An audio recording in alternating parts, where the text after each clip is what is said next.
Welcome to another episode of WildStar Made Simple. Hello design, Lamix. No, I'm not a bird, but I am in fact a man. Today we're going to be looking at how to make like a decent build for yourself, so like a nice mix between assault, support, utility. Alright, so simply guys, you have assault, which is your damage, support, which is like heals, shields, and that kind of buffs, stuff like that, for yourself but also for your teammates as well. And then you have utility, which is like breaking out of CC, so if you get stunned or slowed, you can break out of it. There's stuff to crowd control the thing, so like you can stun, snare, silence enemies. And there's also just like little weird stuff like maneuverability, so like jumping really far or moving really fast, stuff like that. So as you've guessed, you kind of need a nice little balance between the three to have like a really strong and solid action set thingy.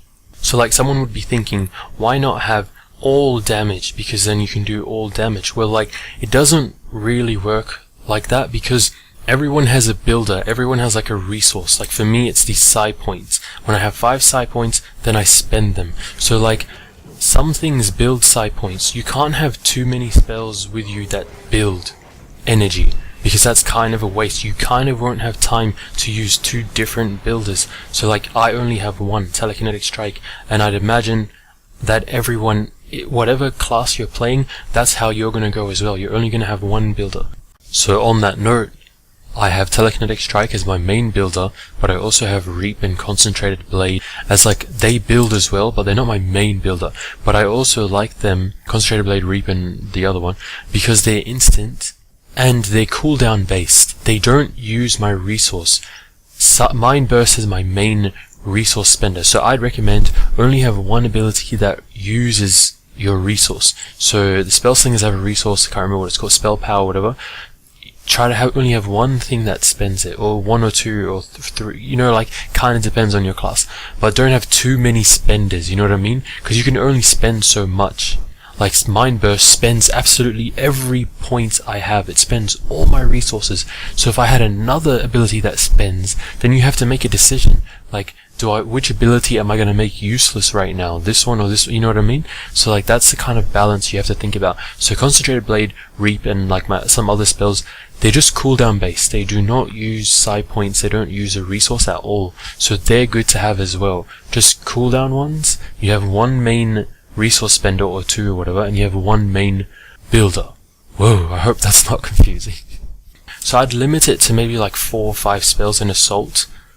Like don't go full assault. That kind of doesn't work, like as I explained. Then support, it's like heals and stuff. If you're really struggling kiting things and stuff and you think you need a heal, or if you're doing a group dungeon thing and your healer is not that strong, so you want to put a heal on to just assist a little bit, you can do that. So that's where you look at support now. So usually you'd have one in support no matter what you're doing, but if you're like really good at kiting, you don't take too much damage, you might not need a support skill. Like you might not need a heal or a shield or anything, but I'd recommend you have at least something. So for me, I have 2 things. This one is like a little heal, like on the like instant cast heal, and it just kind of ticks heals, like hot heal over time.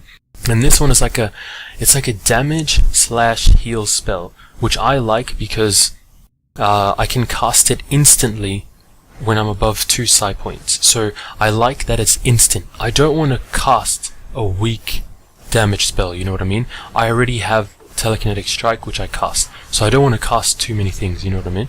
Then utility, a stun, so like an interrupt. That's kind of really crucial for you to have in no matter what content you're doing, because you can interrupt the enemy and they go purple, then you do bonus damage to them while they're purple. There's sort of like kind of no right and wrong answer as long as you kind of follow these guidelines, because people till now I think still make new builds, so it's really interesting to see like what people come up with and stuff. So well, hopefully that was useful to you and helped. So thank you for watching. I'll make the amp video as well, so that's going to come really soon. So like just general strategies on how to do your amps and like what that whole thing is about. So yeah, look out for that, and thank you for watching, and hey, take care of yourselves and get out there on Nexus, and if you see a space dog, make sure to feed it some space biscuits. Oh yeah.